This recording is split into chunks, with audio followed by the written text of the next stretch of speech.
Welcome to another episode of the Cloud Architects Podcast. Today, with righteous indignation, but we'll get into that in a second. Today, I have with me my co-hosts, Chris Goosen. Hello. And Warren Dutoy. Finally, hello. Warren is back. I missed the Warren last is back. three, yeah. We missed you, Warren.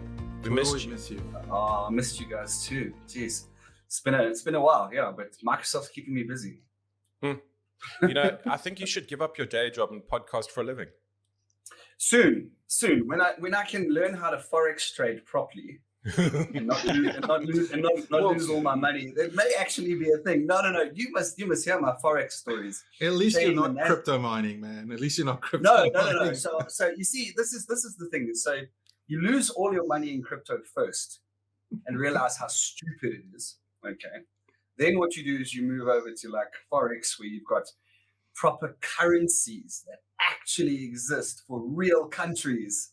And then you realize, wow, this makes sense. Elon Musk can't influence the British pound. He can't.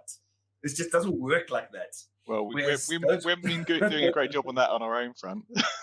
Well, exactly. But what I'm saying is, that then sort of becomes a little bit more predictable. So I think right now, as far as crypto is concerned, if you're not trading just Bitcoin and Ethereum, I don't know, taking chances. And if you've tuned in, I was going to say, if you're tuned in expecting a cloud podcast, you may be surprised getting some financial advice from Warren. No. No. There's a big disclaimer. We're going to put a ticker at the bottom. That's all the YouTubers have to do. This is not financial advice, but then they get financial advice. This is not financial advice. This is Warren's opinion, and he's an idiot sometimes. And it's its private journey, and all informational is for informational and educational purposes only. Educational and entertainment purposes. And education, yes. Entertainment, education.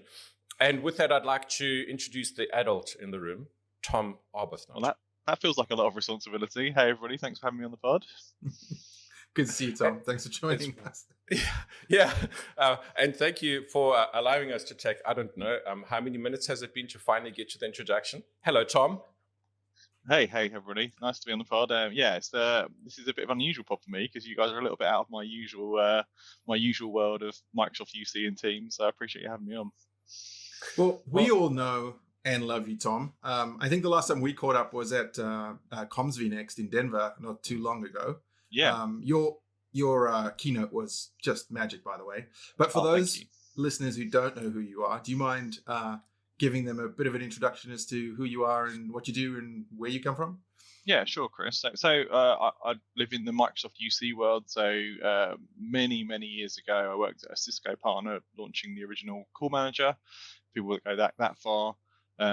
More than a decade ago, I switched over to the Microsoft side of the fence around the OCS R2 time. Then went through Link, Skype for Business, and now Teams. And in the last decade or so, I worked at an MSP called Modality, who specialised in that area. So it's mostly big enterprise, so EY, SAP, AstraZeneca, Novartis, those type of customers. But just this year, I've spun out and built my own company. So I'm wearing two hats at the moment. I work a couple of days a week for an operator, Pure IP, doing kind of solutions director for them. And the rest of my time, I'm on empowering cloud. And the concept there is a Microsoft Teams professional community. So training, advice, content, and it's two-tier. It's all sponsor-backed. So we've got some great sponsors, so loads of free content. And then for those that need it, someone needs to get the door.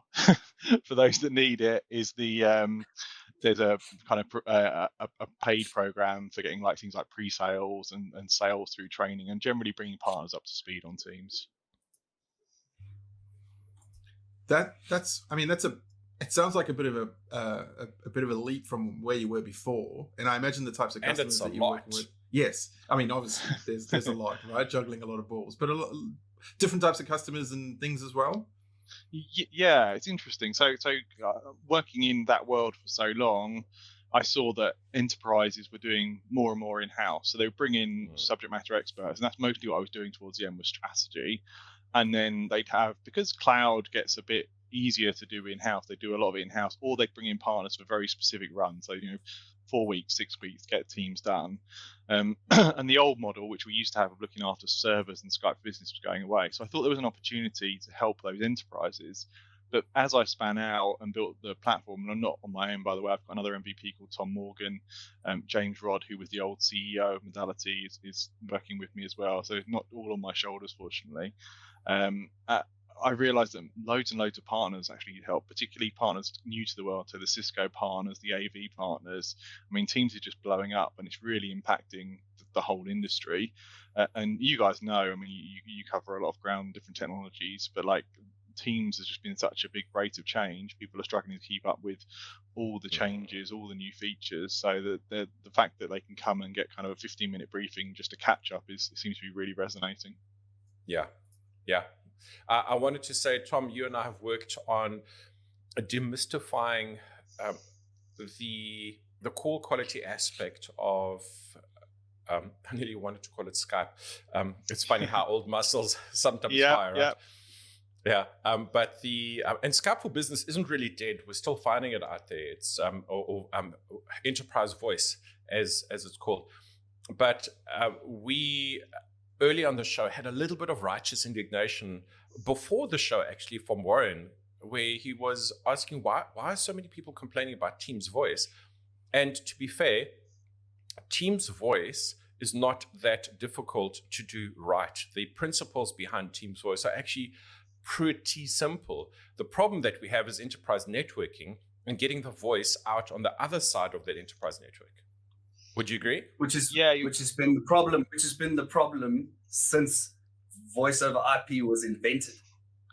It totally hasn't. But the problem's pivoted slightly. So if you think about Skype for Business, most enterprises would run those servers on their somewhere on their internal network or their internal DC, or at least have very good bandwidth to a colo. So most of the conferences and the users were in office and they were on net.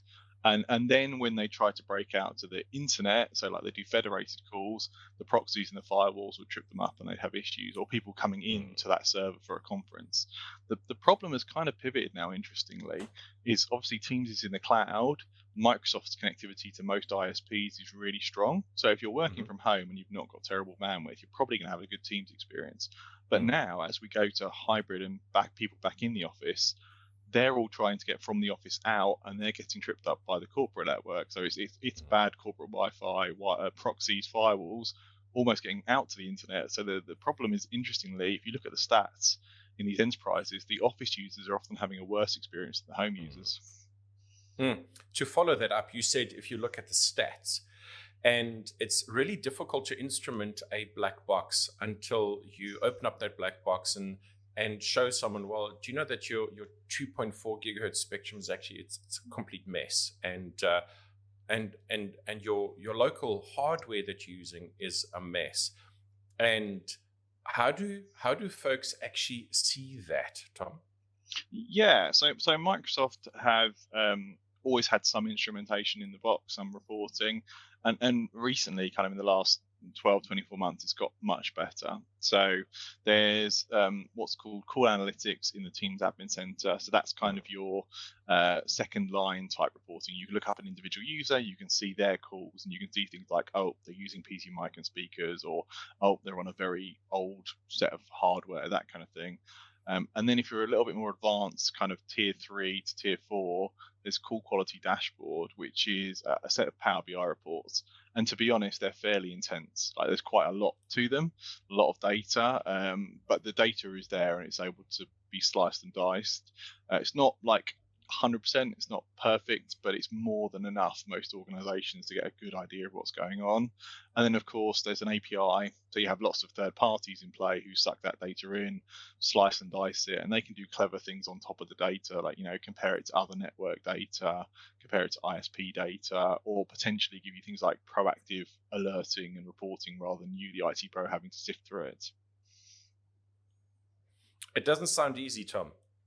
It's non-trivial at the top end, so it's definitely and it's become more of a niche. I mean, to be fair to Teams and the other UC platforms, they've all improved. They're using lots of adaptive codecs now that deal with packet loss, jitter, latency way better than we had back in the Skype days. So the problem is getting less, like mathematically, you look at the numbers, like less people are impacted than they used to be. You can get away with more. Things like doing calls on your cellular now is quite plausible, where it really wasn't in some of the early codecs. But yes, if you're dealing with an enterprise with hundreds of sites potentially and tens of thousands, if not hundreds of thousands of users, what you're really looking for, in my opinion, is the low-hanging fruit. And you mentioned things like 2.4 gigahertz Wi-Fi. That's a classic one. Like, offices shouldn't be using that. They should be on 5 gigahertz really. So immediately you're like, well, there's a problem point. There's a problem point. The other one you mentioned as well is devices. Like, however good the network and the codecs are, garbage in, garbage out. So people using, shouting at their laptops at Starbucks are going to be in for a bad time. One of the things we've said over the years, and this is a predominant theme that is still out there in cloud, and we saw actually that cloud user experiences got better when folks went home. And from a hybrid point of view, it's also pretty good because my 3G tends to have more, and 3G on the low end, right? If we go to 5G, latency and the amount of total bandwidth available, as well as a modern device, that call quality is pretty crisp. And we've had calls amongst this group literally going from continent to continent on 3G with over Teams and it was live, it was real time, it was wonderful. And we get back to one of the soapbox rants that I have, which is that the network that is built to browse is not the same network that can consume cloud services.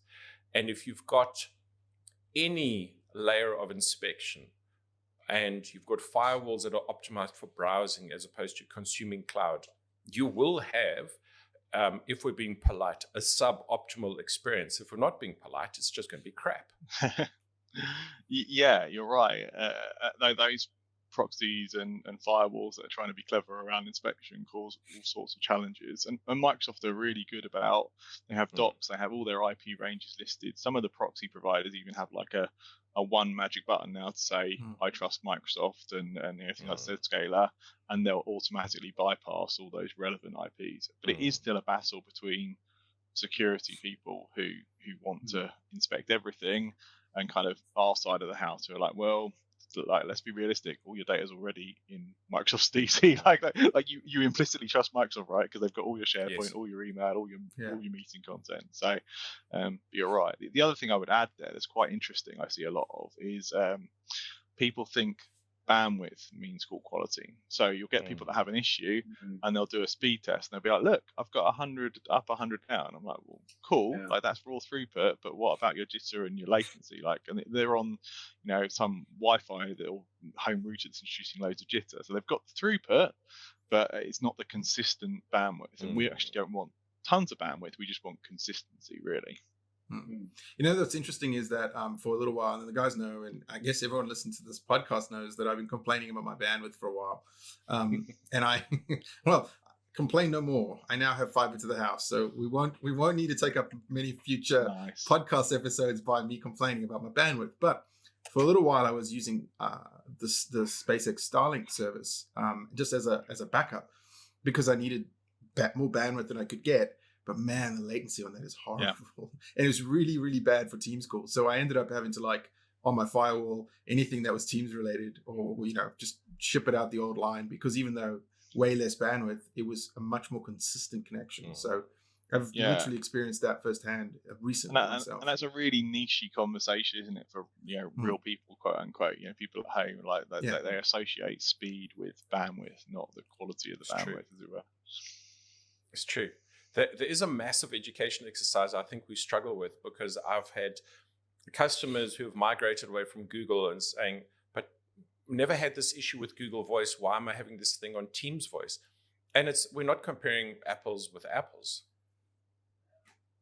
Yeah, it can be different. Also, you often get people that just haven't used home voice services, so that they've always used cell and now they're heavily using video at home, so maybe they got away with the odd the odd WebEx call or something, but now they're on Teams 9 to 5 on video calls working from home, and it's a very different proposition. The other thing that you see something is obviously this happened a lot through the pandemic, particularly, was everybody's at home. So from the odd day at home to 2 kids and 2 parents maybe, and all smashing the bandwidth was a very different thing. And I think we're also, because of that, everyone's spending a lot more time in online meetings, right? Like I remarked before, it might even be before you joined the conversation earlier, like today was my first time ever where I had 8 hours of just Teams calls. And my last one lasted 4.5 hours. I was on a call, one call, 4.5 hours. That's happening, I think, a lot more, than ever before, because this whole like work from home thing is essentially, death by insert your video platform here. Yes. Yeah, I think we're partway through kind of a transition, or I hope we're partway through. This isn't the end of it, but like obviously when the work from home hybrid thing happened, everybody's out. We need to communicate, and we make that real time. So we do endless meetings. If you look forward, it's going to have to, just for productivity's sake, come to a point where we're a bit more efficient about asynchronous communication. So what's the objectives, who's doing what, right? We come back and use the meeting to communicate about things we need to interact with, not to broadcast information. So if you look at what Microsoft's doing, and we bought the OKR tooling, the objective and key results tooling they brought into Viva. Like we're not there yet from what I see in the customers I work with, but you'll get to a point where teams actually understand what they're trying to achieve, who's doing what. They can check in asynchronously on Teams, chat and project board things. Then when we come together, we're all on the same baseline. It's really things we need to actually interact with to get things done. We're not just broadcasting, here's what I did this week and here's what I'm doing next week. So somebody can go look at the chart for that. They don't need. Have you guys got the survey results at the end yet? I don't know if it's a new feature that's just so like when you end a call, it says this meeting sucked because this meeting could have been better because this meeting had a lot of this. Have you got that yet?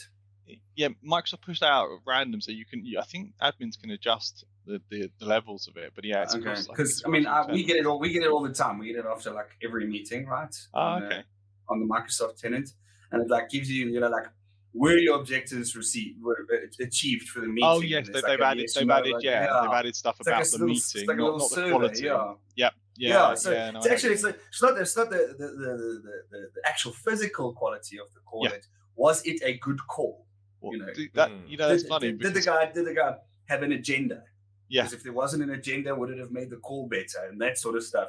So I think that's also cool, because then you start to get these insights to say, okay, well, this guy who organizes this bunch of meetings is actually wasting everybody's time. He's making too many meetings because he's obviously got some sort of rating in the portal to say, Ash, don't accept meetings from this guy. And I think that's the plan with that feedback, is it will go back, like not person A said your meeting was rubbish, but like the collective response of your meetings is they could be more structured, or they're whatever they are, which I think is really powerful, because it's also difficult to, particularly if it's a higher up person and running the meeting, to directly feed that stuff back. So if Microsoft can help that'd be awesome. See, I think you touched on an interesting point before, which I think is reinforced by what Warren just said, which is we're in this evolution, and really the only way to kind of get the most out of it is by taking the new tools that we have and also helping develop new ways of working. To just be stuck in, well, we used to do this before and we had 6 stand-ups every week before. Now we're just going to do the same thing, but with a different tooling. It's not necessarily as efficient as being able to take all the new innovations and say, well, this is a complete evolution of how we work, not just the client and the tool and the endpoint we use, but also the way we engage with teammates and things like that. So I find that really interesting, and I feel like if you were to pull on that string, you could potentially go down a rabbit hole of a completely different discussion. It's super interesting. Like, and also it's funny. My role, so in my previous life Modality, I was a product manager for a reporting product as well. Hence, I have a lot of knowledge in that area. But I span kind of the business and the tech world. And if you look at the tech world, even when we're disorganized, we're reasonably organized. Like most things have a project manager. In the development world, you've got, Scrum and stand-ups and methodologies there. You look at the business world by comparison, and it's quite interesting. It's much more chaotic. People rock up to meetings, they say some things, they go away. 2 weeks later, they rock up to the same meeting, they say the same things. There's a lot, I think, on the IT side about structure and planning that often isn't on the business side. And so we think we're not great. You see some of the business side things, and it's like, well, actually, there's a lot that could be learned across the whole organization, IT, and the rest of the business around structure and objectives and planning and reporting, for sure. That's interesting, and I never actually considered that. Right? That hey, we're ahead of the pack. Yeah, it doesn't feel like it, does it? But not always. A lot of business side stuff is around, it comes down to relationships and politics and conversations more than, not always, but like that's often a big factor. We're fairly measured in IT, even when we're late or imperfect. Where at least we had some kind of plan usually. It's true.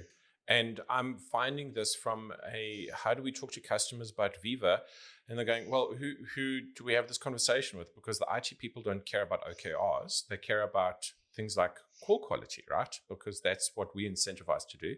And then we need to find the HR person in the room to say, well, can we talk about productivity and OKRs? And it's not this fuzzy, soft thing that is meaningless. It actually boils down to pounds and cents at the end of the day. And that goes back down to how frustrating is a meeting. And if a meeting, if people are connecting, disconnecting all the time, or everyone else has got video except that one person, and then they're complaining about, well, there's too much video going on and I can't hear everyone, then you've got that mesh of technicalities and the things that, in air quotes, that human beings care about in the business. And it all can be a little bit of a mess, and then Teams gets a bad rap for something that's not its fault. Yeah, you use the word mesh there, which is a whole interesting pivot into the whole idea of having virtual avatars as well as part of this conversation.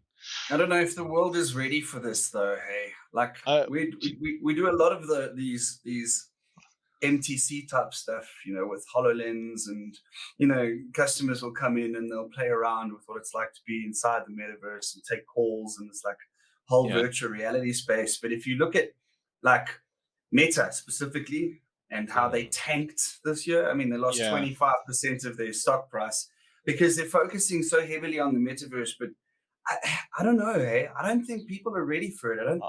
I'm kind of with you. It's way out there, but I think it's coming. Like the way, and actually I mentioned it in that keynote, comes to be next. It's like we're at the giant mobile phone stage. The mobile phone with the suitcase battery. Like people are like, that's crazy. Why would you carry that thing around to make phone calls? I feel like that's where VR and AR is. It's like, no, this is crazy. This massive headset and this crazy, $2,000 PC to drive it and everything else. That technology will get better. But I don't think I don't see us. We'll see. We'll come back on the pod in 5 years. I don't see us all being in VR all day. I think AR is really interesting. Things like when you get into product design and car design, like for a use case. The other thing I'm seeing resonate really well is VR for specific events. And the one thing I'm hearing back from that is the immersion causes focus. So we're all, most of us working from home at the moment. Like we're on a meeting while we're on our phone, while we're browsing the web, while we're doing our email. With VR and to a lesser extent AR, you're forced into that session, that meeting, that event, a bit like in-person events. So for immersion, I think it's really interesting. But I'm kind of with you. Like it's very early days. There's a lot of optimistic forecasting around us all being in the metaverse imminently, which I don't see, just from a cost and bandwidth point of view as well. It's a big jump. Yeah, I think, and I agree. I think there are going to be certain use cases where the technology is going to really shine, but I also think there's going to be other things that are going to be slower to adopt. If I'm honest, I'm the guy without my camera on most of the time, right? Like I'm not. I just don't like being on video all the time, and the guys will know, and anyone who listens to this show knows that I was the one who also didn't necessarily want to be doing video to begin with and do YouTube and all of that kind of stuff, because I just like you can hear my voice. You got dragged along, Chris. Yeah, I did, and get off my lawn, kids. For better or worse, right, better or worse, it's one of those things. But also, I make a conscious effort, right, and I kind of have this compromise now with my sort of day-to-day, where if I'm talking to customers, I'll have my and especially if I'm presenting, I'll have my video on. But if I'm just a passive participant in a meeting, you don't need to see me. You can see my mugshot, and that's good enough. Yeah, it's interesting. So I'm very video first, and obviously I live in this world, right? So we always have been. I find it hard if I'm presenting to a virtual room of people without their video on, because I can't gauge their engagement. And I've literally I've stopped customer meetings before where I'm like, there's 12 people on here, everybody's on mute. Like, nobody's like, do we want to just cut this guy? It's like, does anybody care about what I'm saying? Because like if you don't, it's cool. Like, you know what I mean? Like, and just to prompt some engagement, and instantly they're like, oh no, we are listening. Like, just kind of forcing the conversation. But that interestingly, that's where the avatars come in, because that's not for metaverse 3D world headsets. That's just the idea of having this, animated person represent you, and I think that might be popular for that exact use case, Chris. And I was quite cynical about that, but being on the tap tenants, I've seen quite a few meetings where people are putting those on now. I can't get mine to look like me though. Well, that's a different problem, isn't it? No, like the beard's either too long or it's too short, or the hair, the color is like completely wrong. So the funny thing is, funny story about that. I was working with a customer a few months ago, and we did a change. Well, it was a whole weekend situation where we were doing a bunch of changes in the environment and whatnot. And so we were in this, war room, whatever, and it was a Zoom call that they were on and we were on, and they all had avatars. And there is something absolutely hilarious about someone that all of a sudden being represented by a monkey or a fox or something, right? It just brings this element of humor to a pretty stressful situation that I will say was pretty funny. Because when someone's talking about this, why we have this outage on my mobile device, but he's actually an owl, you're just going, I'm not quite sure how to respond to that without laughing. But yeah, no, I hear what you're saying. I think that makes sense, and I think as with everything, things will evolve, and those of us who don't like evolution will have to catch up, right? I want to ask though, is this not in the bucket of etiquette? We have this, especially when we do a lot of meetings, we have an unspoken expectation of what meeting etiquette should be, but there's not this common set of shared culture or shared values that actually talks about, well, make sure that you're on camera, make sure that you are on mute if you're in a noisy environment, and don't book meetings for an entire hour. If it's between 8 and 9, make it a little bit before, make it a little bit after, and don't end it on the hour, because people don't want to do back-to-back meetings. Unspoken is the problem. You touched on it there. Unspoken is the problem, because what you think is the things you just listed out are either implicitly or explicitly what you think everybody should be doing. There's somebody else in the organization who's like, well, I think we should be going back to back because we're very busy and we have lots to do. So you touched on something really important there, and I think there's something about all organizations need to do this. Agree what the guidelines are, and guidelines, not rules, because different departments, different people work in different ways, but some best practice etiquette about mute on when you can, or we talk about video. If you're going to not be engaged in the meeting, it's probably better to be off video than on video and obviously disengaged, that kind of thing. So is it okay to join from your mobile sometimes when you got to the school run? Is it okay to book a late meeting with your colleagues? How do you deal with that situation? That there's a lot of etiquette that we haven't worked out and agreed on in organizations. That's a good point. When I was in my previous role, I worked at Slalom over in the US, and they had a really, really good system, and it was just kind of part of the onboarding of when you joined, right? If you're scheduling a meeting and it's internal and you want to give yourself a break from video, you could you put it in the subject, whether it's video optional, video required type of thing, right? Yeah. And so every meeting that you had that was internal, typically you knew whether it was going to be video optional, and so you also knew coming into the meeting that there was an expectation you would have video on, so you could do your hair or wear a t-shirt or whatever the case was, which I thought was a really, really good sort of way of doing it. And I've not actually come across anyone else, any customer or otherwise who actually implements that. So I think that's a good takeaway for anyone kind of listening to this and struggling with that potential that same problem within their own organization and their own culture. It's like having a mobile phone in your hand versus having a mobile phone in your hand and looking at it in the middle of a conversation, or putting it down on the table.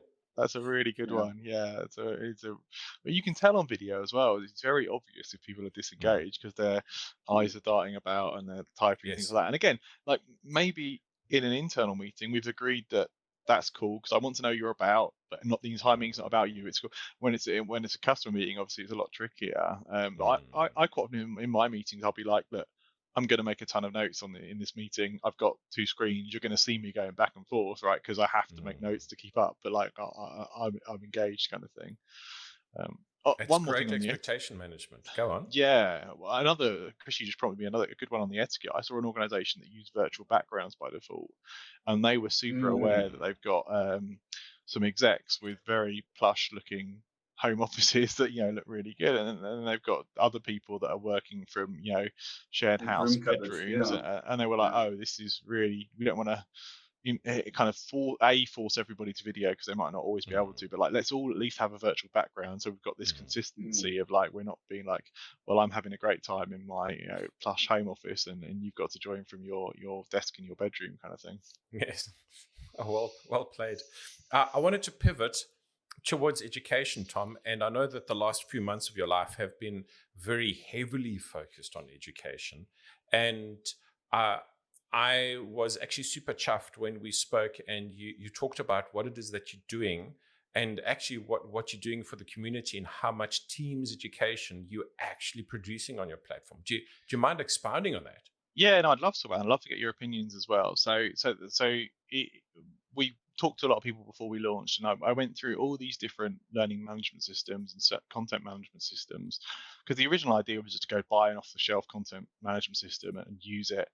And there was nothing that quite met our requirements. So we wanted to have traditional learning paths potentially, but we wanted people to be able to jump around them depending on topic. We want to constantly update content because Teams changes all the time. So I've just updated the licensing video for, because Teams Premium and all that new stuff. But I don't want to create a whole new learning path for that. But equally, I want to have the content over multiple learning paths. So a pre-sales person needs to know about licensing and general Teams architecture and tenants, but they don't need to know the weeds of all the compliance features. So we had all these challenges around what we need to do to serve the kind of learner. And one of the big ones was actually short, sharp content and up-to-date content. So Tom Morgan does all the credit for the platform stuff. It's all built on Azure. But essentially, we have a system where we have quizzes, short content. So we try and stick to about 15 minutes or less. We pull in subject matter experts. So no one person can cover all of Teams. It's too big a product. So I would rather go to somebody who's an expert in VDI or analog or SBC and say, look, can you do us a 15-minute briefing? And it's a complete win-win, or at least I think it is, because we have the sponsors are happy to back the content without influencing the content, and that's been a big thanks to them. They're happy just for the chance to get some eyeballs. We can pull in subject matter experts, and we have over 1,500 Teams professionals on the platform now, and some of them just dip in for the monthly updates, and that's it. That's our most popular content. 15 minutes every month. What's new? What's changed? Message center, new features, roadmap. Some of them are going through MS700 course end to end, and a bunch are in the middle. Like they'll drop in and out. They'll go research something in particular. It's super interesting because we pull all the stats on the back end, so we can see what topics are popular, what do we need to do more content on, where are people dropping off. Even we can see where people are repeating the video, so we get these heat maps on the back end. So it's like, oh, there's this big spike where people watch that 3 times. Like, they're either interested, or I've done a bad job on explaining it because they've had to go over it 3 times. So it's early days for the platform, but our plan is to take that data and just produce better and better and more focused content. So eventually, I didn't mention we have a Teams bot as well that pushes out notifications to people, say, hey, there's new content. We can kind of customize, say, oh, Chris appears to mostly be interested in room system stuff. We just added a room briefing. Let's ping Chris and say, hey, there's another room briefing that you might be interested in. How hard was it to build that? Well, easy for me because I asked Tom to do it. I think it's tough. We've used a lot of microservices. It's way easier to build, having built PM'd products in the past. Really, we're pulling together lots of kind of micro SaaSes, if you like. So we use Wistia for the video hosting. So that's all the reporting does that. It's all running on Kubernetes, I guess. Well, it's mostly microservices, mostly Azure, but like actually it's lots of independent services. So we use a product called Outsetter for the account management. We use Authio for the authentication. We use Wistia for the videos. So we haven't built the components from scratch. We've just brought them together on Azure, really. But it's amazing when you get into, well, some of you guys, you kind of poke around there as well. There's like a micro SaaS for everything these days. So you want reporting, you want video hosting, you want authentication, even like real esoteric things, there are micro SaaSes for them. So we've been lucky like that. Wistia is amazing, and Wistia is mostly a marketing video platform, hence all the analytics. But we've we spoke to them quite a lot, and we were like, well, we're doing LMS, and they were like, oh, okay. Hence the video heat maps, the seeing where people drop off. That's marketing. People wanted that, but it's amazing for us because we can see it from a content perspective. So yeah, I think Tom deserves a lot of credit for what he's pulled together, and people can check it out at empowering.cloud, sign in LinkedIn or email. But it's kind of only the beginning. We want to get the back end to have a bit more of an advanced understanding of what the learner's interested in, and use the Teams bot to say, hey, you might be interested in this, or this is the next most relevant thing for you. Are you planning to kind of expand that from Teams focus to other topics and other sort of pillars as well? Yeah, it's a great question, and like not in the short term because Teams is so massive. We want to really nail it. I can see us going out to modern workplace potentially. Like we've already got some Viva content because people in our community need to know the basics of Viva, so that came up as an ask. So I think we'll expand over time. I can't see us ever going further than kind of Microsoft modern work, because we're not trying to be Pluralsight or CPT Nuggets. We're not like here's a general course to everything. We want to build a community, not just a bunch of content. And to build a community, I think you need to be focused. I'd rather have like a couple of thousand Teams professionals who are super engaged on helping each other get the right information than 5,000 sort of interested in Microsoft 365 people. At least that's my thinking. I think that makes sense, and I think that's a really good way to like. It's good to have that focus and that sort of vision going into it, because I think what happens is a lot of times folks kind of go into something, it's a good idea, but then when they see the power of what it can do, all of a sudden then it just becomes, oh my goodness, like how can we conquer everything? And I think staying focused sounds like a really good way. I've not checked it out, but I'm keen to check it out. Yeah, I'd love your feedback. And the community bit is the hardest bit to get going. So people will come and watch the briefings, and we're doing well on the numbers for watching. We're still stoking that kind of fire of people helping people and people asking questions. And I think that's the real secret to what we're trying to deliver is, I know who's on there. I know that they're all, like some bunch are partners, a bunch are enterprises. I talk to lots of people one-to-one, and they'll ask me questions. And I'm like, well, let's get that into the community, because I know the people who have the answer and they're not me. So it's about connecting people as much as it is about content. Because guess what? The cloud moves so fast that you might be the first tenant seeing this weird issue, or there might be 20 people seeing it, but none of you are talking to each other, so nobody knows that they're all hitting the same issue, or they're hitting a weird edge case. So I think just more communication in the community with the pace of change is going to be really powerful. But do you think that that's also been affected sort of like by COVID?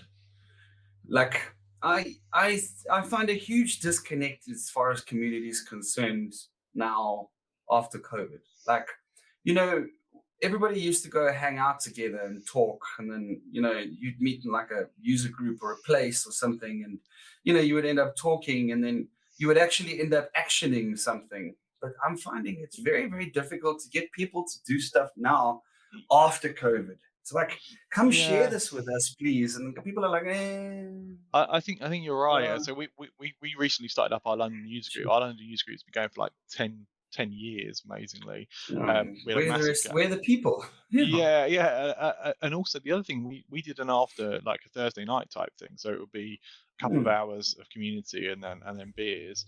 Not so many people are in town anymore. So actually, like getting them to come in is a big difference. But I think you're right.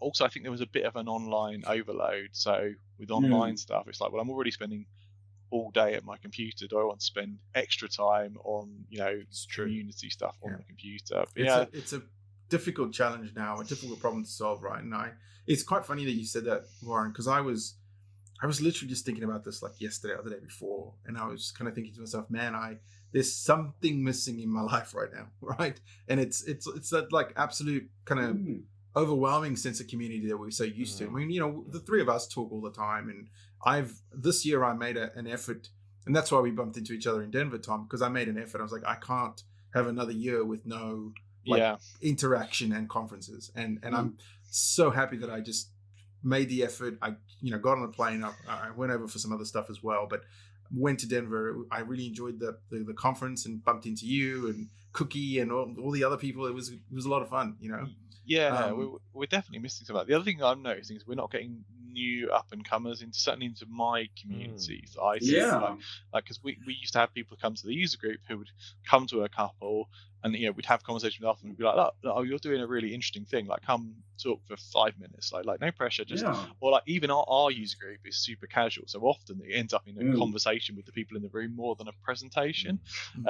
Exactly and I feel like we pulled some people through into the kind of community leader, quote unquote. I don't really believe in sort of superstructure, but like they got into the mix. I think that's a lot harder online because like what do you don't have the sort of direct engagement, say, I see a spark in somebody there, they should come through. And there's not much of a it's quite a big jump from I attended some virtual meetings to now I'm presenting on a virtual meeting. And also, in some ways the money's not there as well, right? So like I've noticed, like me especially, working for Microsoft and running a user group, I run the Azure user group here in Joburg, and it has been so difficult to get people to commit to anything. It's like getting a speaker once a month is like pulling teeth. I mean, I'm having an Azure bootcamp this month on the 26th of November. We're putting a lot of time and a lot of effort into making this thing happen, but like nobody wants to talk at it. I mean, we had one 2 years ago and I got like 60 submissions. Like, people were just jumping and jiving at the chance to become a speaker. That's crazy when Azure's so hot as well. It's like and get some nice speaker swag. We'll have a nice logo done. This year, people are just like, and so like I actually can't get enough speakers for the two venues, and it's actually really frustrating because I don't know what to do, and because I'm not an MVP anymore, I'm like seen as the enemy. Like, you're on the inside now. Such a I'm on the inside. I'm on the inside now. It's like, oh yeah, sorry guys, I work for Microsoft now. I'm not allowed to do anything for the community. But it's very, very frustrating that like this change has happened. Before, it's like you said, before COVID, dude, people used to come around Tuesday evening, have a couple of beers, have a hamburger, and talk about whatever was released that week.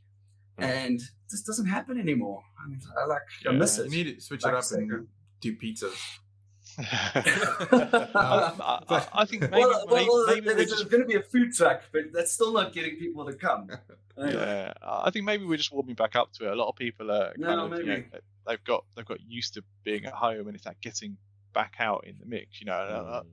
Like there's that traditional thing of a lot of IT people are more introverted than extroverted as well. So there is some friction there of just going into a room of people. I think some of us don't feel that as much because we're probably on the the stand up in front of people's side of that coin. But I hope we get back to a more of a balance. To your point, I'm confident. We're lucky with London. I mean, it's such a big place with lots of people that we can usually break 20 to 50 people without breaking too much of a sweat. The other thing that's nice about Teams, selfishly, is it's the only product in Microsoft, I think, that has absolute dependency on ecosystem. So you can't complete a Teams project without the device vendors, without compliance recording, without telephony providers. So there's this ecosystem of vendors, partners who always have a place to play. I think some of the other technology areas, it's tough. You look at SharePoint, like there was a massive ecosystem around that product in the early days. I feel like some of that has dropped off now as Microsoft have got better at plugging gaps. So I think there's something to be said for if there's an ecosystem around a product and a bunch of partners, there's more activity. The more Microsoft do in the product, which is fine, it's their job to do it, the more Microsoft have to take on the community element because there's not the ecosystem to boost the community. But I think also Microsoft's sort of involvement in the Teams community is great though, right? There's really great engagement with Laurie and folks like that. Which I think some of the other areas perhaps don't have that same enthusiasm, if we should put it that way. I think Power Platform, Power Apps, that seems to have a really strong community. That's Anna. Driving. Yeah. You're right. Well, there's the explanation why. Exactly. Right? You just say it, right? Now you know why. Anna's over to Azure now, isn't she? So oh, is she really? Yeah, just recently. I didn't know. She's awesome. She's amazing. I think Teams was treated like a startup internally, and they really grabbed onto that community first thing. Like loads of credit to Laurie for kind of a big part of that, Caruana's team, everything else. You're right. It varies between products. We've been lucky that we've had a lot of support, but I would say ecosystem is a big part. Like I couldn't be doing what I'm doing with Empowering Cloud without the sponsors, and the sponsors exist because there's money to be made, frankly, around Teams. So we have that extra support to drive community and drive engagement. If you have a product that doesn't have that same ecosystem, it's a lot more on your shoulders. That makes sense, I think. So look, being conscious of the time, this has been a great conversation, but I can see next that went quickly, eh? It does. It always does when you're having fun though, right? Yeah. Super interesting. Tom, before we let you go, you've talked about so many awesome things here. Is there anything that you want to plug? We'll put any links or anything in the show notes, but any way you want to be found on social media, things like that you want to kind of let the audience know about? Sure, yeah. So my main social is LinkedIn. Like that's just seems super hot for our space. So LinkedIn, you can find me, Tom Arbuthnot there, and of course Empowering Cloud. So if you just go to empowering.cloud, it's completely free to sign up and get all the content and stuff, and you can log in with your LinkedIn login, or you can create an account. So I guess for this audience as well, I'm really looking for feedback, like some of the things we talked about on this show about how we're framing the content, what people want to see. This is for the community, not just for me. So I really want people to jump on, poke around, and then ping me directly on LinkedIn or Twitter or email and say, hey, this is good, this is bad, more of this, less of this. That'd be super helpful. For the longest time, sorry, Nick. For the longest time, Tom had a blog post that was how to code sign a PowerShell script using a DigiCert certificate. And I used to use that blog post religiously. Every time I released a new version of any of my scripts, I would go up to Tom's blog, go and find that blog post and use it. And I actually tried to do that like 3 days ago when I released a new version of Connect 365, and I could not find the blog, that post anymore. Maybe my searching was off or something. Oh, maybe we did tidy up the blog recently. It's funny what pops. It's funny what pops on the blog. I've been saying this to people coming up blogging. Actually, it's like you'll throw blogs up for your own reference, and it'll be absolute fire. Like the blog does over 1 million hits a year, which is just insane. Wow. But the really odd posts, like there's a post about sorting out numbering on Word documents that does like 10, 20,000 hits, and it's just a perpetual problem from like 2015 to now. So yeah, for anybody blogging out there, just blog everything, because you never know what people are going to find value in. It's true. Yeah, I've used many of your blog posts, dude. Like Oh, even, I mean, geez, back in the day when we were doing Teams Direct routing stuff with Nick, and what devices did what where and how.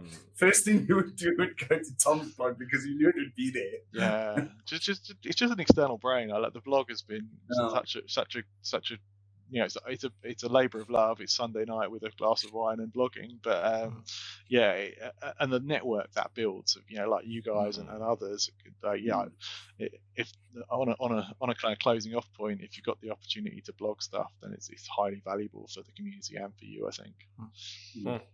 Agreed. So we are going to add the URLs for, well, it's not a difficult site, but we'll add it to the show notes as well. And so that'll be added to both SoundCloud as well as YouTube, wherever you choose to consume the show. And Tom, we've really enjoyed having you on the show, and we'd love to have you back. Yeah, that's been great fun. Thanks for all you do. Oh, thank you very much. For all you do, for sure. Yeah, appreciate it, guys. And likewise for you, the stuff you put out is really, really quality. So I appreciate it.